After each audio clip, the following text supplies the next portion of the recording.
Halo Peleci Mania, semakin hari semakin banyak sekali teman-teman yang mengemari memelihara si kecil mungil berbulu halus, manis dan bersuara lantang, Peleci. Banyak banget dari kita membeli Peleci dari hasil tangkapan di alam liar.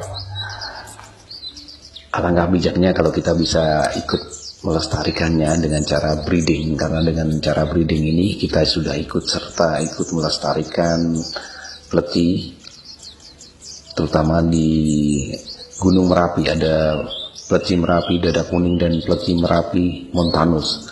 Saat ini sudah sangat banyak berkurang di daerah Merapi.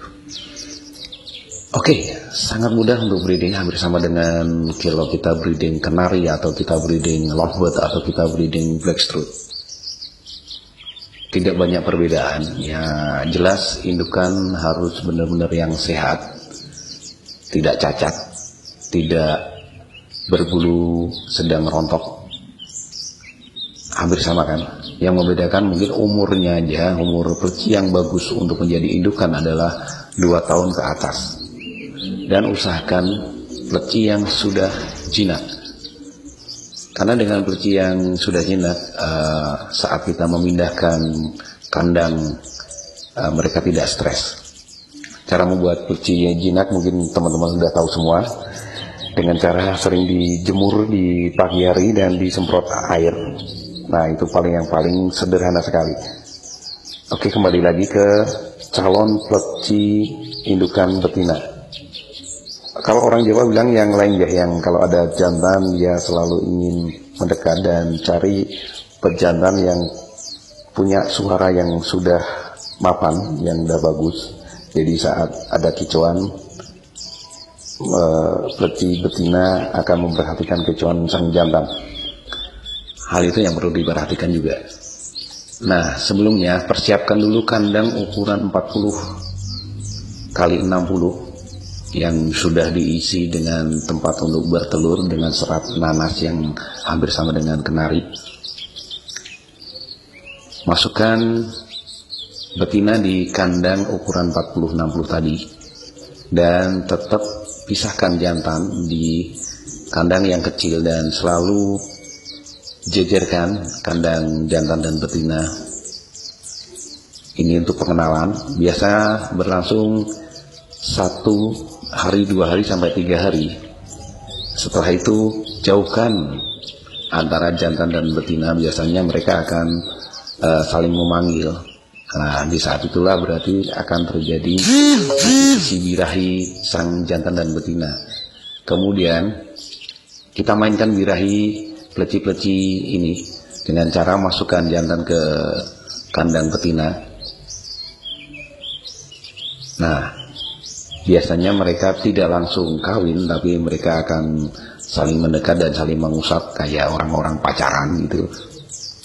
Kemudian pisahkan lagi dan jauhkan sejauh 5 meter dan usahakan jantan tidak bisa melihat betina. Biasanya mereka akan saling memanggil. Nah, kita permainkan birahinya. Biasanya seperti itu akan lebih cepat, nanti mereka akan melakukan perkawinan. Dan perlu diingat juga, sebelum mencari jantan dan betina ini menjadi satu indukan, perhatikan pakannya. Pakan yang paling bagus adalah pakan yang dari alam, bukan pakan-pakan yang dari buatan. Yang paling bagus adalah kroto untuk meningkatkan birahinya. Kemudian ada pakan-pakan seperti jeruk, pisang. Dan untuk menurunkan birahi biasanya teman-teman bisa memakai pepaya. Ini untuk menurunkan birahi itu pun setelah nanti jantan dan betina sudah kawin. Dan yang perlu sangat perlu diingat teman-teman, harus isolasi 2 Peleci ini, indukan ini, dari suara-suara Peleci yang lain. Jadi tidak menjadi satu dengan Peleci-Peleci yang lain. Jadi mungkin kalian punya tempat yang lebih jauh dari pleci-pleci yang lain, mungkin kamar atau apapun yang disekat dengan tembok. Jadi mereka tidak bisa melihat pleci-pleci yang lain, karena biasanya kalau ada pleci-pleci yang lain yang terlihat oleh mereka tidak akan kawin, mungkin malu kuli, ya. Jadi mereka tetap punya privasi.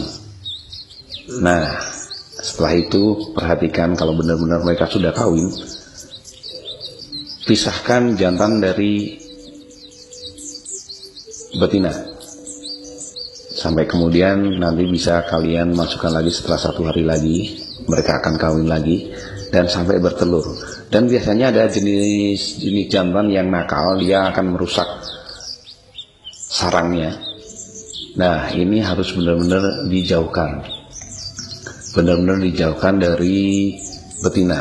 Bahkan untuk suara jantan ini yang sudah dikenali betina, benar-benar mungkin bisa dititipin di tetangga atau dimanapun, yang jelas jangan sampai jantan ini berkicau dan terdengar betina. Biasanya kalau betina mendengar jantan yang sudah bertelur, si betina tidak akan mau mengeram. Nah, banyak banget musuh-musuh dari telur, ya, selain semut, itu adalah cicak. Jauhkan kandang yang sudah ada telurnya dari tembok, karena biasanya cicak-cicak lebih mudah untuk masuk ke kandang yang sudah ada telurnya. Itu kalau ada di tembok. Jadi usahakan digantung, yang kemudian dikasih kawat, jadi cicak akan sulit untuk masuk ke kandang.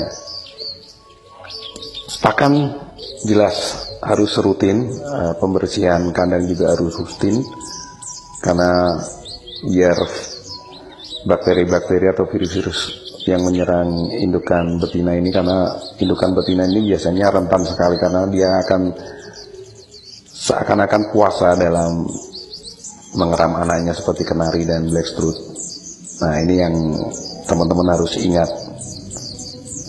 Cicak adalah musuh nomor 2 setelah semut. Kalau untuk menghilangkan semut, mungkin teman-teman sudah tahu.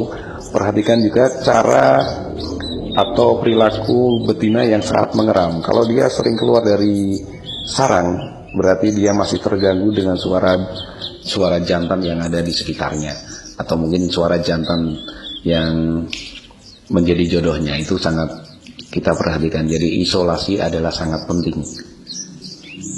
Kita tunggu sampai 12 atau 14 hari. Biasanya telur-telur itu menetas. Kalau lebih dari 3 minggu, ya wassalam, berarti telur itu sudah wassalam, sudah busuk. Dan perawatan setelah telur menetas ini juga sangat penting. Jadi kebersihan sekali lagi sangat dijaga. Biasanya indukan akan memberikan pakan buat anaknya, itu pakan-pakan yang tetap pakan-pakan alami yang bagus, pisang tadi, kroto, atau dengan ulat Hongkong yang jangan kasih ulat Hongkong yang masih ada cangkang coklatnya, kasih ulat Hongkong yang sudah memutih, karena dia lebih lunak daripada ulat Hongkong yang masih ada cangkangnya. Yang perlu diperhatikan jelas kebersihan itu tadi. Nah, kalau kalian sudah melihat anakan-anakannya mulai dikasih makan oleh indukan, tetap jauhkan dari pleci-pleci yang lain, khususnya pleci jantan yang menjadi jodoh betina. Kasihan, nanti biasanya birahi betina akan muncul lagi kalau mendengar atau melihat pleci jantannya. Mungkin sampai umur 2 minggu, biasanya anakan pleci sudah bisa nangkring. Ibaratnya dia sudah bisa makan sendiri, tapi tetap aja indukan betina masih dibutuhkan, karena lebih baik yang ngasih pakan itu adalah betina, kecuali kalian punya waktu untuk memberikan makan buat pleci-pleci yang masih kecil ini dan memisahkan indukan betina dan kemudian bisa dipijahkan lagi. Dan umur 1 bulan biasanya anakan sudah lengkap bulu-bulunya dan kalian sudah bisa menarik nafas lega karena itulah masa-masa kritis sudah dilalui. Dan sekali lagi selamat mencoba untuk breeding pleci. Semoga berhasil dan sukses selalu. Semoga pleci di Gunung Merapi tidak punah karena ulah kita sendiri.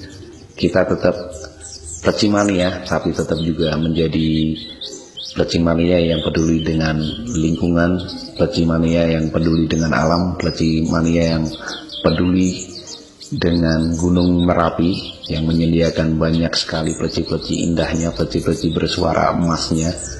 Dan semoga dengan breeding sendiri kalian bisa menghasilkan anakan yang bisa kalian mastery dengan suara-suara burung lain yang kalian inginkan, dan semoga kalian bisa menjadikan anakan-anakan breeding sendiri menjadi juara-juara yang hebat. Oke, terima kasih dan salam pleci mania.